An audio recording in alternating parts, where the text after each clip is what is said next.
Det var kun ændringer, der stod på indbydelsen. Ikke... Yes. Så kan jeg godt forstå, at du så sådan. Det er rart. Ja, velkommen til Naalakkersuisuts pressemøde i dag, og tak til de fremmødte journalister og til jer, der følger med live fra jeres arbejdspladser og fra jeres hjem. Med til dagens fremlæggelse er landslægen Henrik L. Hansen med og politimester Bjørn Tegner Bay, og de kommer til at fremlægge omkring de forhold, der er gældende inden for deres resortområder.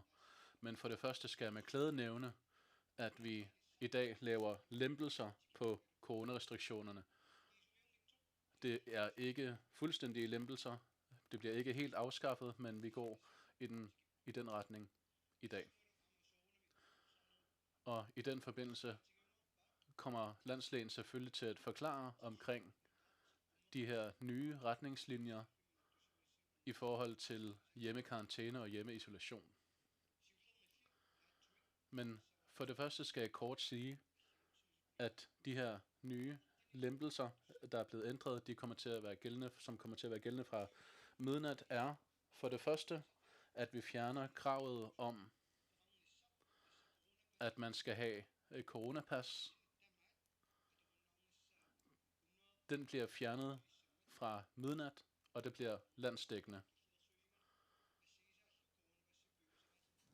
Der har de her restriktioner med hensyn til, at skulle vi fremvise coronapas for at komme ind på bar og restauranter osv., det bliver fjernet. Og vi kommer selvfølgelig også med nogle ekstra oplysninger i Østgrønland. Så bliver det gældende fra midnat, så bliver både coronapas afskaffet, men samtlige restriktioner bortfalder også.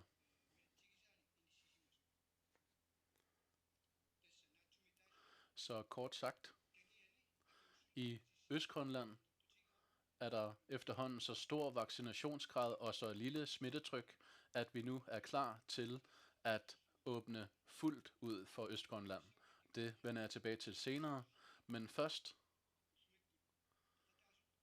vil jeg give de andre deltagere i dag mulighed for at få ordet, og først er det landslægen Henrik L. Hansen. Værsgo. Tak for det. Ja, tingene udvikler sig meget hurtigt, og derfor er vi her til pressemøde igen. Det er en epidemi, som nu ændrer sig fra dag til dag, og ikke fra måned til måned, som vi så i starten. Jeg vil lige omtale sådan lidt tekniske forhold omkring varianter, fordi det er afgørende for at forstå nogle af de anbefalinger, som er kommet nu. Hvis vi lige husker tilbage,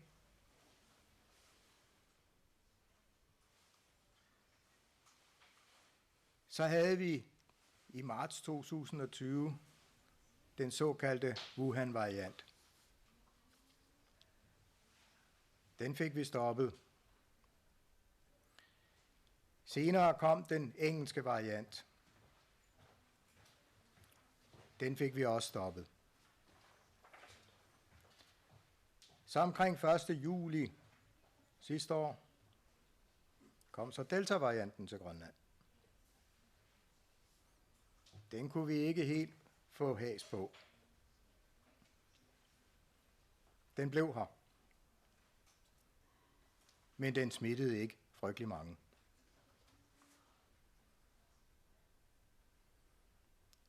I december måned kom Omikron-varianten så hertil, og så begyndte det at gå stærkt.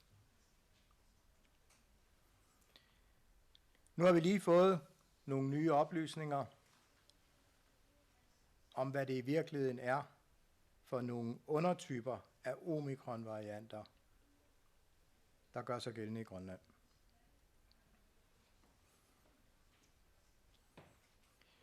Blandt 19 testede var der kun én Delta-variant tilbage. Den forsvinder ud af Grønland nu. Men hvad der er meget relevant for vores forståelse for, hvad der foregår, er, at en meget stor del af resten, det er den type, vi kalder BA2.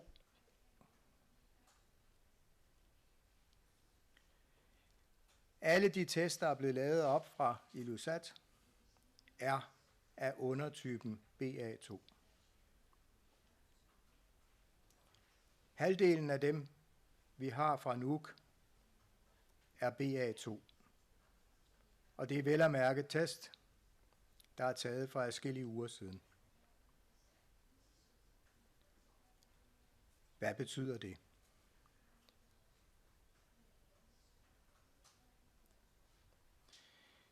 Det betyder, at vi nu har at gøre med en yderligere smitsom virusvariant.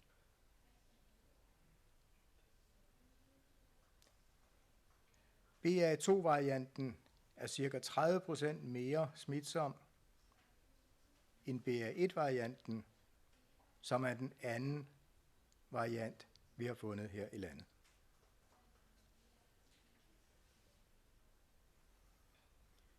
I Danmark forventer man, at BA2-varianten helt har overtaget allerede midt i februar måned.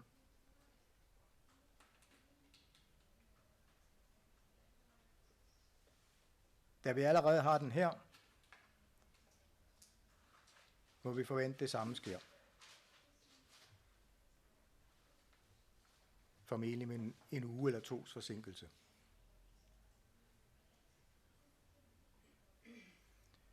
Kort sagt, vi får nogle meget hurtige forløbende epidemier i de enkelte byer.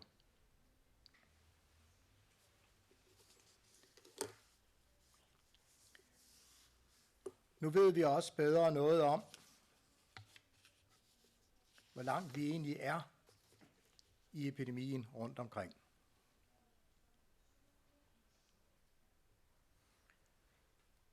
Hvis vi starter nede i Sydgrønland,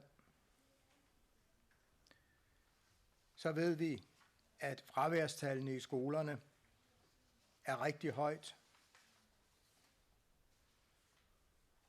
og ikke faldende.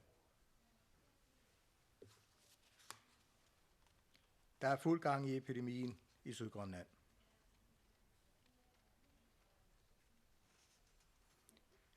I Østgrønland har vi ikke nogen mistanke om, at der er smitte i øjeblikket. Men med den smitsomhed, undertypen BA2 har, så kommer det. Det er kun et spørgsmål om tid.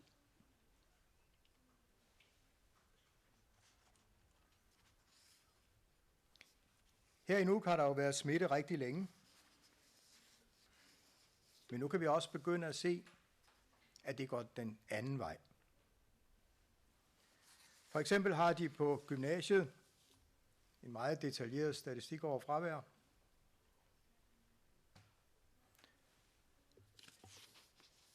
Og vores bedste gæt er, at stort set alle på gymnasiet i Nuuk faktisk nu har været smittet. Og fraværet er et helt andet sted, end det var i løbet af januar måned.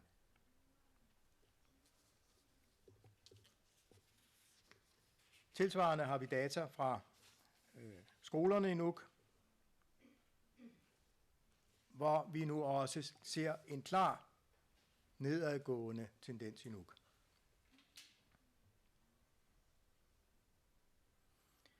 I Ilulissat er det endnu længere.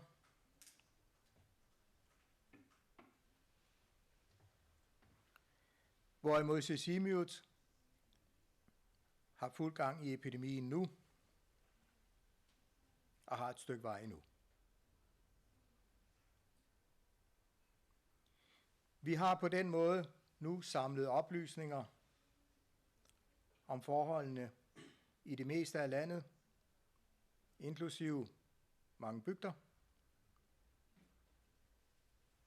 Og vi kan sige, at vi er ret langt i epidemien nu.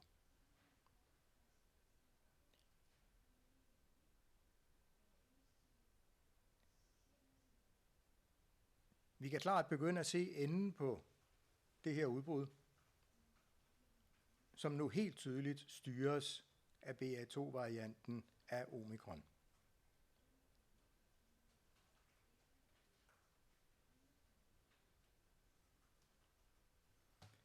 Kan vi så håndtere det? Kan vi håndtere al smitten?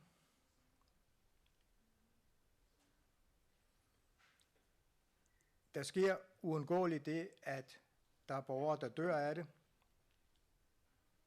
Der er 6 borgere, der er døde.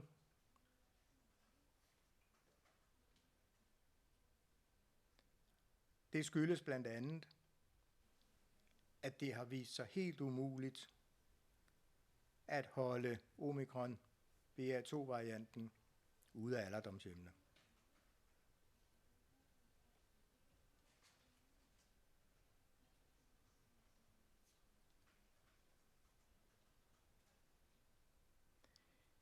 Der er også nu et stabilt antal indlagte.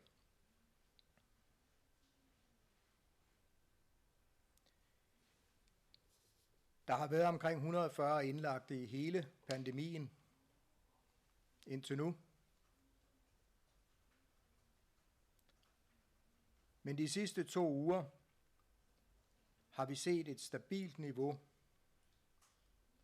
på 10-13 indlæggelser ad gang, hvor der hele tiden har været mellem 10 og 13 indlagte. Det kan sundhedsvæsenet godt håndtere. På den måde er der styr på det. Og virksomhederne har heller ikke mere fravær, end at samfundet i rimelig stort omfang faktisk fungerer, selvom der er mange sygemeldinger.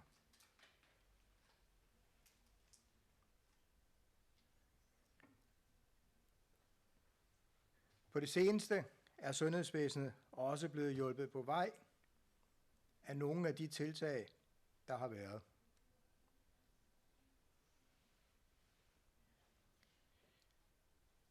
Her den sidste weekend har der på mange områder været fredeligt i sundhedsvæsenet.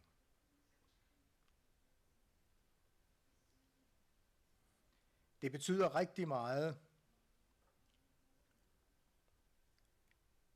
at de tiltag, der har været lavet fra kommunal side, har gjort, at der ikke har været den belastning, der kan være,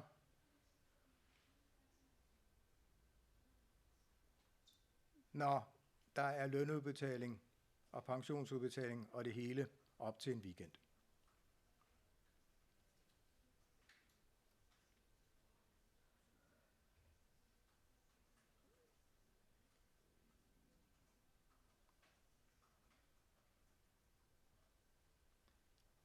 Samlet set har tiltagene gjort,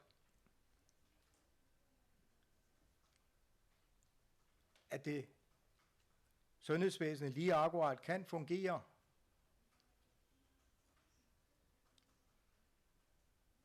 og klare andet end corona også. Og samfundet har fungeret så godt, som det nu kan, når man har en epidemi, hvor stort set alle bliver smittet på et tidspunkt.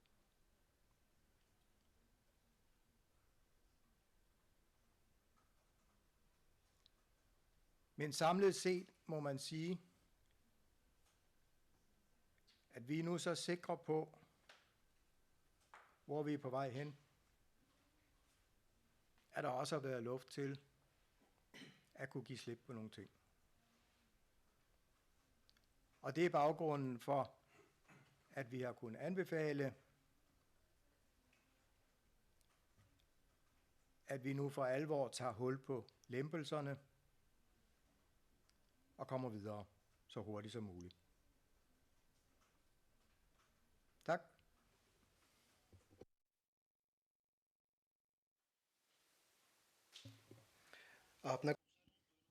Ja, tusind tak til landslægen. Og nu vil jeg give ordet til Bjørn. Værsgo. I politiet, der oplever vi stadigvæk en meget, meget stor opbakning fra borgerne og fra erhvervslivet i forbindelse med vores arbejde med at håndhæve de restriktioner, der er fastsat i relation til covid-19. Både vedrørende adgangskrav, lukketider, alkoholforbuddet i store dele af landet, og det er vigtigt for mig at sige, at det er mine kolleger og jeg meget, meget glade for. Tak for det.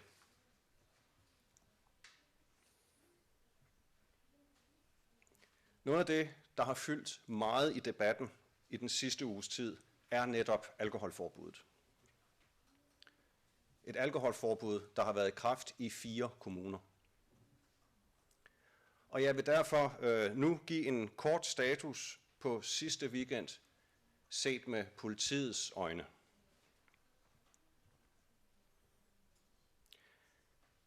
Kommunernes initiativ om at udstede et alkoholforbud har i mine øjne meget, meget klart understøttet den overordnede strategi vedrørende bekæmpelsen af coronaen om at udjævne smittespredningen og sikre, at de samfundskritiske institutioner, som eksempelvis sundhedsvæsenet og politiet, ikke risikerer at blive overbelastet. På landsplan har sidste weekend været usædvanligt rolig. Der har stadigvæk været nogle alvorlige episoder, men i politiet har vi haft markant færre sager, end vi er vant til i både lønningsweekender og, om jeg så må sige, mere almindelige weekender.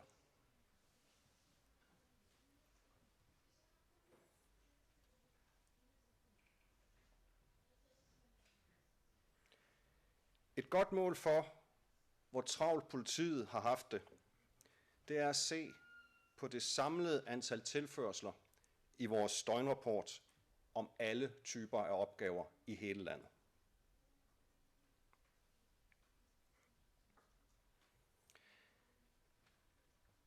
I januar måned for 1 år siden, der havde vi i den næstsidste weekend 385 opgaver i vores døgnrapport.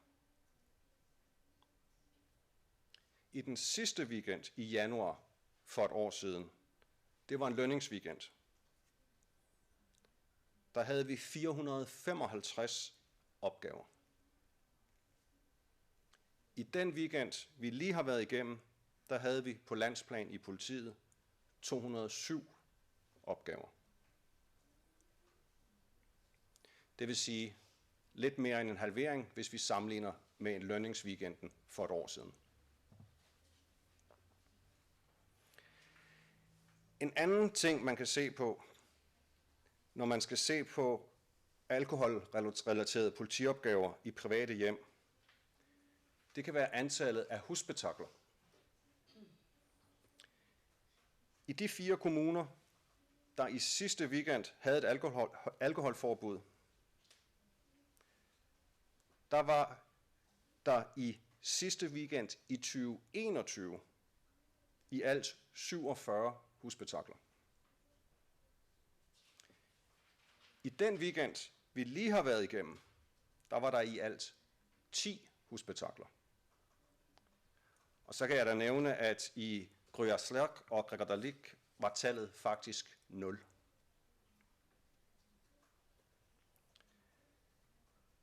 Og som noget meget positivt, men faktisk helt uafhængigt af coronaindsatsen, så har vi som samfund hen over weekenden undgået en lang række af alvorlige alkoholrelaterede hændelser.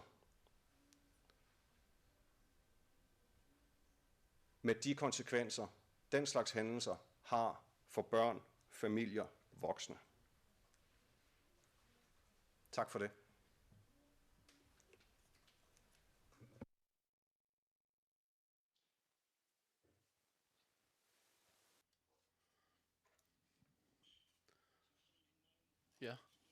Først vil jeg gerne sige tak til både Henrik og Bjørn for deres oplysninger. Det er utvivlsomt sådan, at sidste gang vi var med på det her pressemøde, så sagde jeg, at vi havde lavet nogle beslutninger sammen med partiformændene, og det har vi så også realiseret. Ud fra de oplysninger, der bliver viderebragt nu, da disse oplysninger bliver videregivet til partiformændene, så vil jeg også i den forbindelse gerne sige tak til partiformændene, at de fleste af dem har været forstående overfor, hvordan situationen er her i landet. Fra Naalakkersuisuts side, så vil jeg også på vegne af embedsværket sige tak til kommunerne, fordi vi ved godt, at det, at de har lukket for alkoholsalget, det er et særligt tiltag, men som I kan høre i dag, så er det en af de ting, der har haft en særlig stor virkning på hverdagen. Så tusind tak for, at I har haft det mod til at tage det initiativ til at hjælpe både politiet og sundhedsvæsenet. Med hensyn til de borgere, som bliver påvirket, tusind tak for, at I har været forstående, selvom I måske ikke altid er enige med restriktionerne, så er det altid klart, at hensigten har været, at man skal hjælpe sundhedsvæsenet, politiet og de her daginstitutioner. Så tusind tak for, at langt de fleste er kommet vel over det her. Jeg er nødt til at tale om bevæggrundene for lempelserne af de her restriktioner. Som man kan høre fra landslægen, så er vi ved at komme over det værste. Men så skal man selvfølgelig huske på, for eksempel hvis man tænker på smitten i Nuuk, i Sisimiut, eller rundt omkring på kysten, hvis den er stigende eller aftagende, så er de stadig bagud ude på sygehusene. Så det, at nogle af de her restriktioner, de er blevet fjernet, altså et coronapas, kravet om fremvisning af coronapas er blevet fjernet, og at samtlige restriktioner er blevet fjernet i Østgrønland, der er baggrunden for det, at man på nuværende tidspunkt, det er de tilstanden, det er, at vi på grund af de nuværende tilstande kan se, at det er tid til at lave lempelser. Men jeg skal så understrege, at det næste spørgsmål, der kan dukke op, det vil jeg gerne svare på nuværende tidspunkt. Men hvis forholdene er så fine, hvorfor fjerner vi så ikke alle restriktioner? Men som I hørte lige før, da landslægen fremlagde, så er der den her variant BA2, Omikron BA2, den er kommet her til landet, og den smitter mere i forhold til andre varianter. Og derfor ønsker og håber man fra sundhedsvæsenets side, at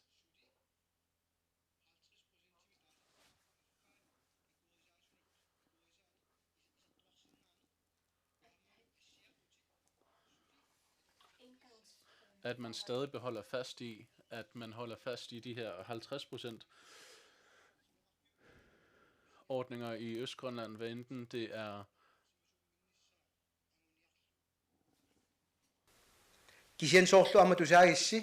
men som I også kan høre, så er vi meget glade for at kunne fremlægge i dag, og vi håber, at inden for den nærmeste tid, så vil vi kunne komme med yderligere lempelser.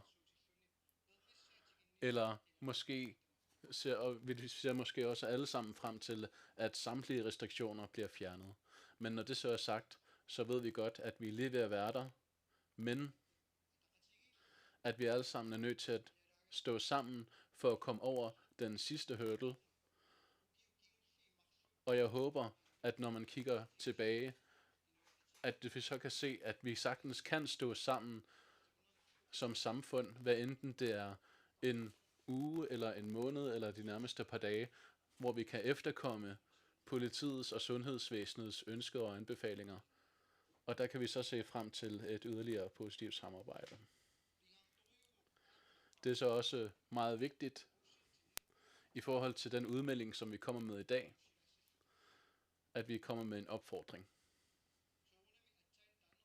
Selvfølgelig bliver det nævnt lige før, at vi måske er ved at komme over den største del af smitten.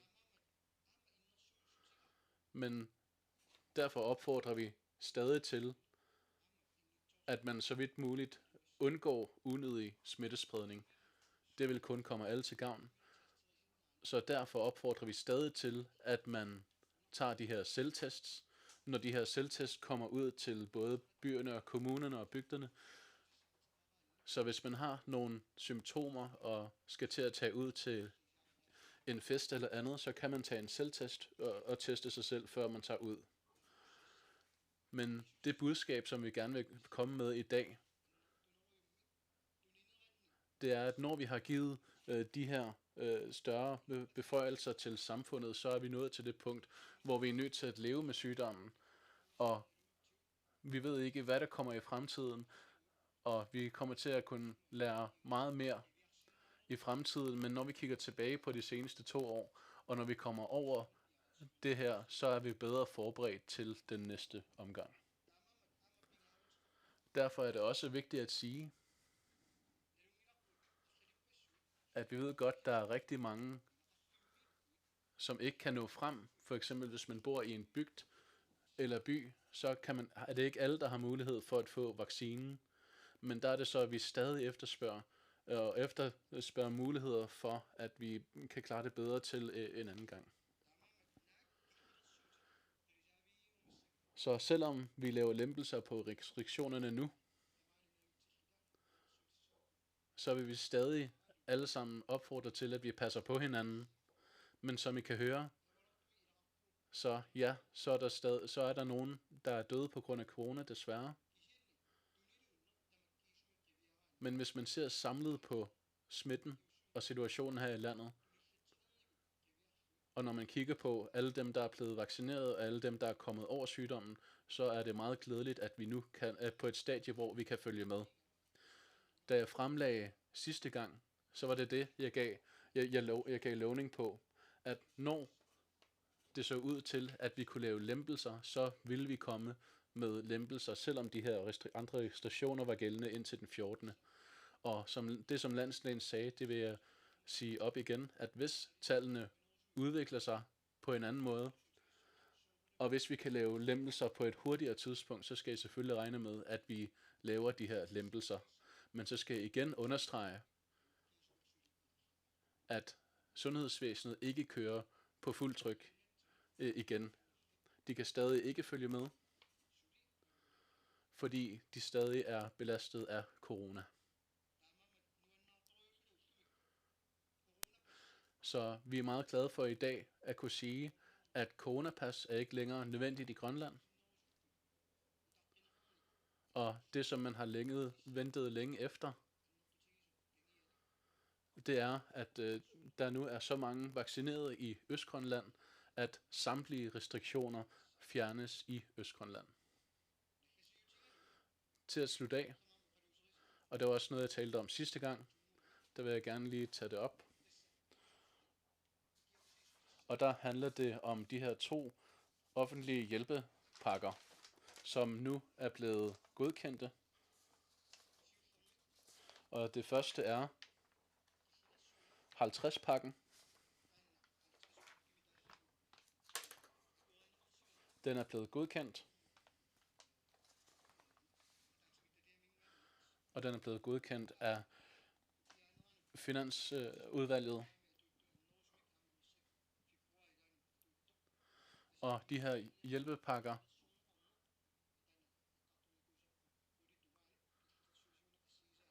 de her restriktioner, der er kørt fra klokken 10 og så videre, den er så også blevet godkendt. Og de her hjælpepakker, dem kan man nu indhente oplysninger fra Innovation Greenland om, hvis man for at få at vide, om man kan få, man kan få hjælp fra de her hjælpepakker. Og for det andet, så skal jeg også sige, at noget, der er relevant for borgerne, det er løntagere, som er blevet ramt.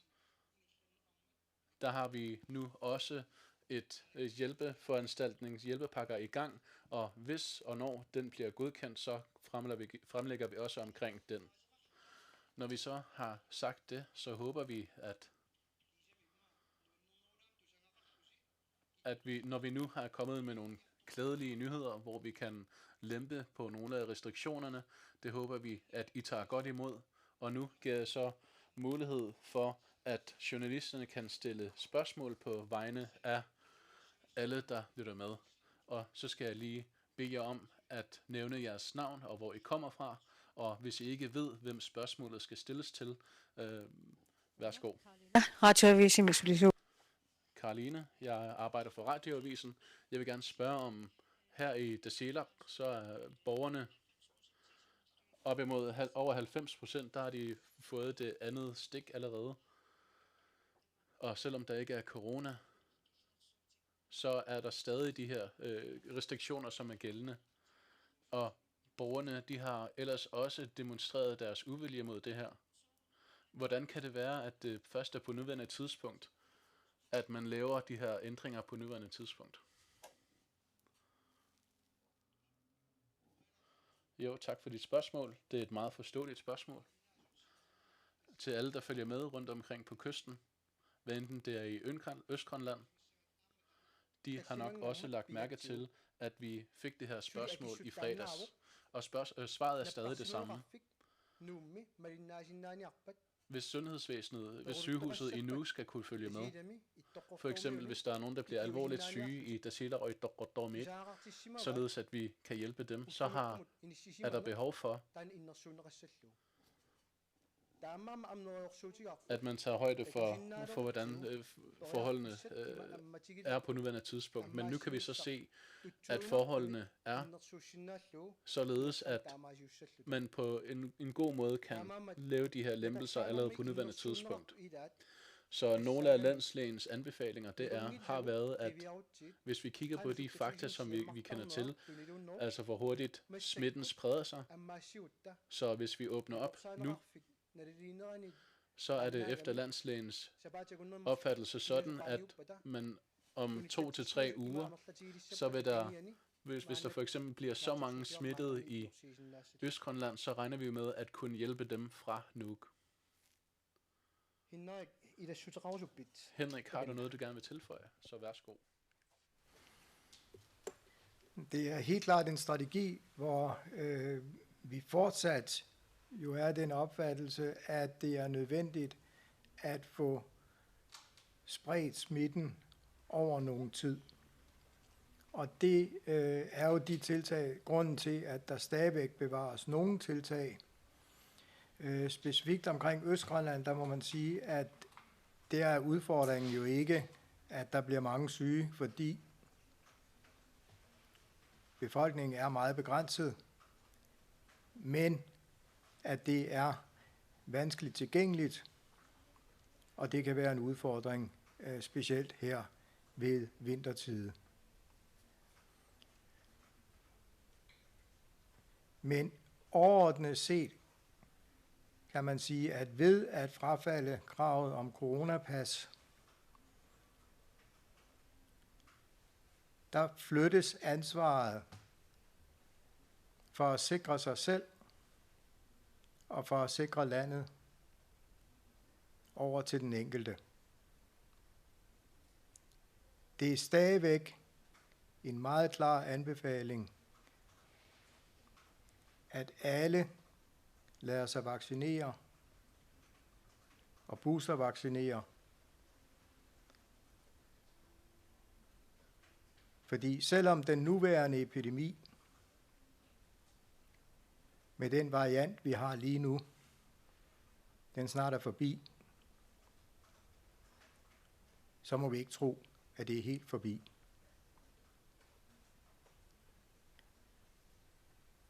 Vi har en meget væsentlig grund til, at vi er der, hvor vi er i dag, er, at så mange trods alt er blevet vaccineret.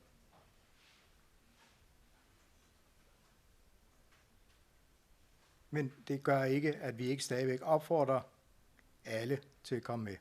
Tak. Ja, nakorsaana qaam aperilaarusuppaqa.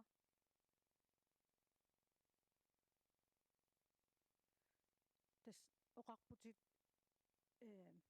biffissami akkertumi I den kommende tid, ilunni imasukkatigissasor. så vil smitten ske så hurtigt, at også at alle enhver kan nå at blive smittet, og det så også kan være, at sundhedsvæsenet bliver overbelastet.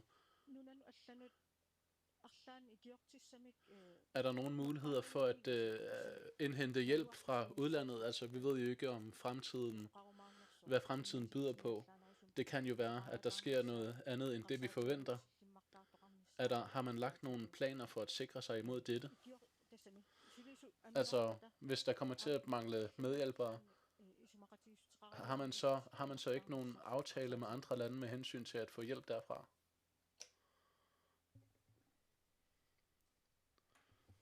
Tak for spørgsmålet. For det første, så er vi i den situation, at formentlig har epidemien været i omkring halvdelen af landet. Hvilket klart nedsætter sandsynligheden for, at der skulle ske noget helt uforudset.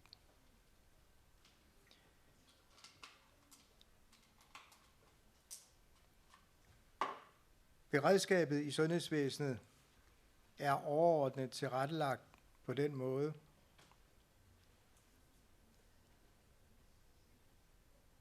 at såfremt der ikke er kapacitet til at behandle alvorligt syge eller tilskadekomne,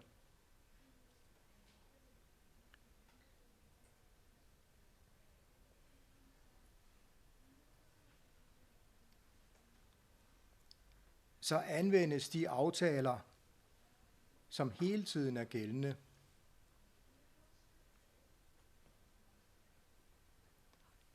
Nemlig, at der er adgang til at bruge det danske sundhedsvæsen, og det vil sige sende patienter til behandling uden for landet.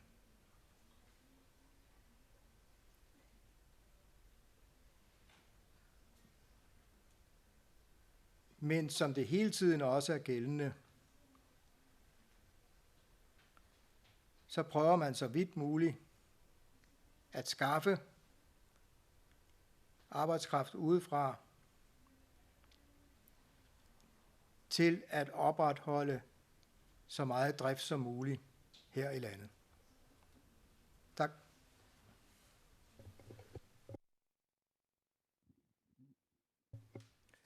Tänä ammua naarikkersuisunit Med hensyn til ilalilassavaasoornami. det, så vil jeg gerne lige komme med en kommentar fra Naalakkersuisuts side. Naarikkersuisut am eqqumaffigilluinnaarnikku Naalakkersuisut er også fuldstændig overvågne overfor, at hvis der mangler hjælp i sundhedsvæsenet, at der er hjælp at hente. Og det er også derfor, vi har sagt, at man ikke kun kigger på, hvor mange der er blevet indlagt, men at vi også altid er muligt at evakuere syge, hvis det er muligt. Men det er ikke kun sundhedsvæsenet, der bliver ramt, når der er så mange i samfundet, som er syge. For eksempel Pacific eller Biddersuiso, Tele, eller nej, undskyld, det hedder DUSAS. Altså virksomhederne, de drives jo af deres medarbejdere, og hvis medarbejderne er syge, så vil den daglige drift selvfølgelig ikke kunne køre på fuld kraft. Og derfor er det vigtigt, at vi stadig holder fast i de her få restriktioner, der er tilbage. Tak. Ja, Marie Lindstrøm fra Semitiak AG. Til at starte med lige Østgrønland, der siger du, at samtlige restriktioner er bortfaldet. Men der er jo også en restriktion for kommunen i forhold til forbud mod alkohol. Er den også bortfaldet, eller fungerer den for hele kommunen endnu?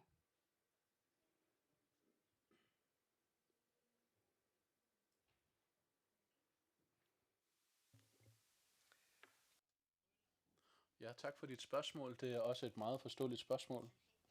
For det første skal jeg nævne, at vi fremlægger omkring naalakkersuisuts restriktioner, og så meddeler vi også omkring kommunernes restriktioner. Jeg skal måske for det første nævne igen, at det som politiet fremlagde, det var, at kommunernes restriktionerne havde været til meget stor hjælp. Og det er derfor, vi er taknemmelige for, at når vi kigger på de her restriktioner, som stadig er gældende, så ved vi godt, at de har en meget stor gavnlig virkning. Så vi kan ikke fjerne kommunernes restriktioner over hovedet på dem, men vi er så stadig taknemmelige for, at de her restriktioner med hensyn til salg af alkohol, fordi der ved vi godt, at det har nogle andre afledte gavnlige effekter. Men den største gavnlige virkning med hensyn til corona, det er, at man undgår, at der sker smittespredning på de her festlige arrangementer, hvor der er alkohol involveret, ligesom Bjørn lige har fremlagt, og så de her restriktioner, som kommunerne har efterspurgt, de er stadig gældende. Tak. Og så i forhold til indrejse til landet, så er coronapasset fjernet nu, og kravet om PCR-test ved indrejse er fjernet ved sidste pressemøde. Betyder det, at ikke-vaccinerede, ikke herboende kan rejse ind igen?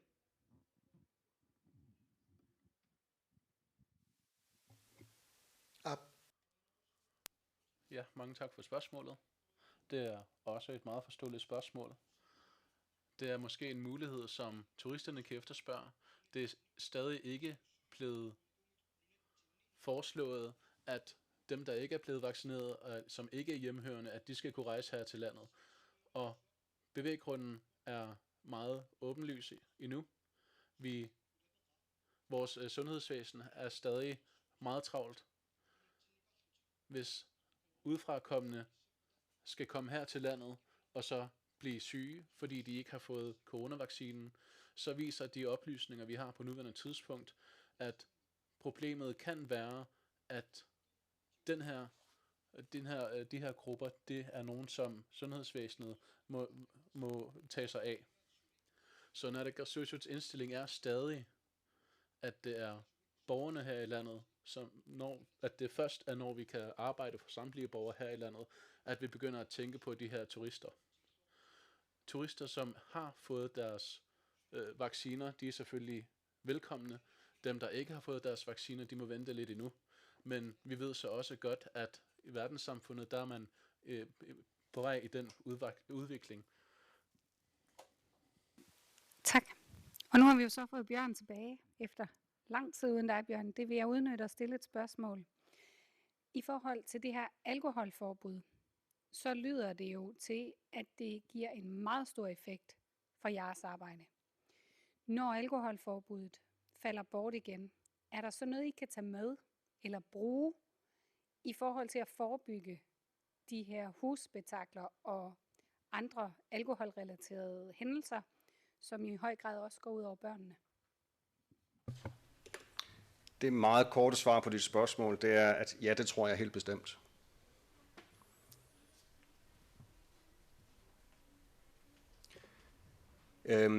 Vi skal nok bare se på det bredere end politimæssigt. Det, vi har oplevet den sidste uges tid under alkoholforbuddet, det må efter min egen helt personlige opfattelse give os som samfund stof til eftertanke. Og jeg er ikke i tvivl om, at det som sundhedsvæsenet, de sociale myndigheder, politiet, skolerne, daginstitutioner har oplevet den sidste uges tid, det bør vi som samlet samfund kunne sætte os ned og bruge de oplysninger til at se, hvad gør vi ved de alkoholudfordringer, vi jo helt åbenlyst har i samfundet. Tak. Må jeg ikke sende den til dig også, Pelle? Fordi politisk set, Når nu tallene taler sit helt tydelige sprog, er det så ikke på tide, at man hos jer politikere går ind og ser på at lave andre tiltag for at forhindre de her alkoholrelaterede hændelser, når forbuddet ophører?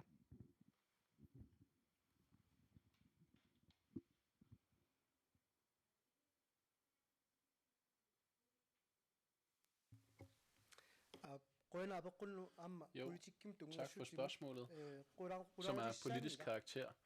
Der er ingen tvivl om det, som jeg sagde tidligere, at når vi begynder at kigge bagud, så kommer vi til at lære det her i stor grad. Rent politisk, hvordan vi kommer til at tage skridtet videre, så er det utvivlsomt sådan, at ud fra de tal, vi har nu, så har vi allerede fået en hel masse oplysninger. Men rent politisk, så er det ikke uden problemer at sige, vi gør sådan og sådan. Det vi skal vægte rent politisk, det er samfundets sundhed kontra det individets rettigheder. Så skal vi tænke på, hvilken retning det er vi går i. Så jeg kan ikke sige, at vi på nuværende tidspunkt går i den her og den her retning. Men det er utvivlsomt noget, man er nødt til at forholde sig til i Inatsisartut, og det er både noget, som vi skal snakke om sammen med kommunerne og Inatsisartut. Når vi er kommet ovenpå den her coronasituation, så kan vi kigge på, hvad er det, vi har lært. Det er både de positive ting og de negative ting, vi har lært. Tak. Jeg vil også gerne lige spørge politimyndighederne. Vi kan høre, at politiet er meget glade for, at de har fået færre opgaver for sig.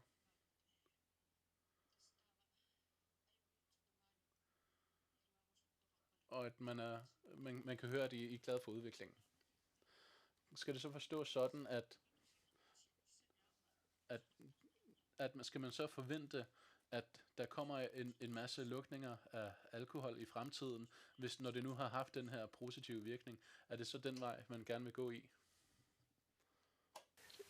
Men ud fra de helt snævre politiøjne, så skal man ikke forvente, at politiet går ud og beder om alkoholforbud.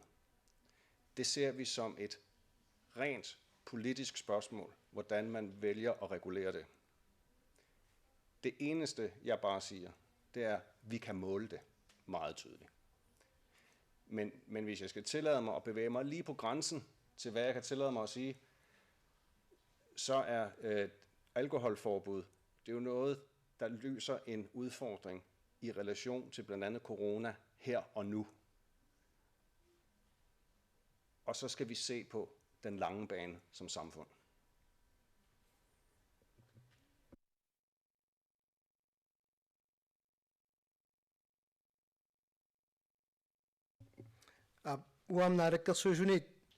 Ja. Det som Bjørn siger, det vil jeg også gerne lige kommentere som naalakkersuisut. Og så vil jeg også lige sige igen, at jeg er meget glad for, at vi har haft en dialog med samtlige partiformænd og kommunerne, ligesom Bjørn og Henrik har sagt, så er der forståelse for, hvilken vej vi er på vej nedad. Og det er så på den baggrund, at man har indført de her restriktioner og fjernet dem igen. Men vi har så sagt tidligere, at det her redskab, det er noget, vi altid har i baglommen. På nuværende tidspunkt har vi så haft behov for at bruge det her redskab, men vi kan ikke gøre brug af det her redskab ud over kommunerne. Men det, som Bjørn siger, det er, at der er sket et samarbejde og en kommunikation, hvor man har sagt, kan I hjælpe os på den her måde? Hvis vi er i den her situation, så kan vi gøre sådan her, og vi er i den her situation lige nu. Og det respekterer vi selvfølgelig fuldt ud fra naalakkersuisuts side. Nogle af kommunerne har ikke haft behov for at indføre alkoholrestriktioner. Andre kommuner har haft behov for, at det blev indført tidligere. Så vi ved alle sammen det, at i hverdagen, så er det sådan, at i plejehjemmene og på daginstitutionerne, på sygehusene og i politistationerne, så har det hjulpet på alle de her steder. Men det er en corona-indsats.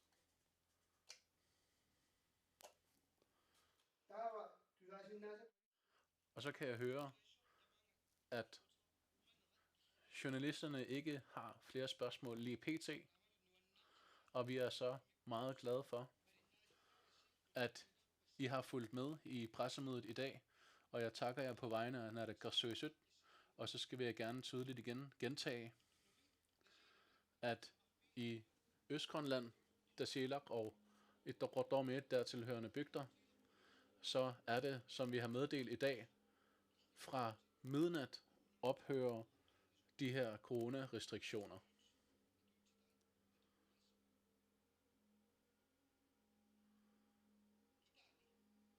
I resten af landet, så er der ikke længere krav om coronapas, men der er stadig krav om mundbind eller visir, og at der kun må være 50% af det, som brandmyndighederne har godkendt et lokale til at have en besætning. Så hvorvidt vi er nogle dage, eller nogle uger, eller nogle måneder fra at kunne ophøre alle restriktionerne, så er det spændende at se, hvordan det går. Men nu er det, at vi kan se enden på det hele. Så tusind tak til journalisterne for jeres spørgsmål. Og der er helt sikkert mange af dem, der følger med, som gerne vil have stillet de samme spørgsmål, som I har stillet. Så tusind tak for, at I kunne møde op i dag. Og også tak til alle jer, der har fulgt med rundt omkring på kysten. Og tak til Henrik og Bjørn. Tak til jer alle sammen. Og jeg skal så slutte af med at sige,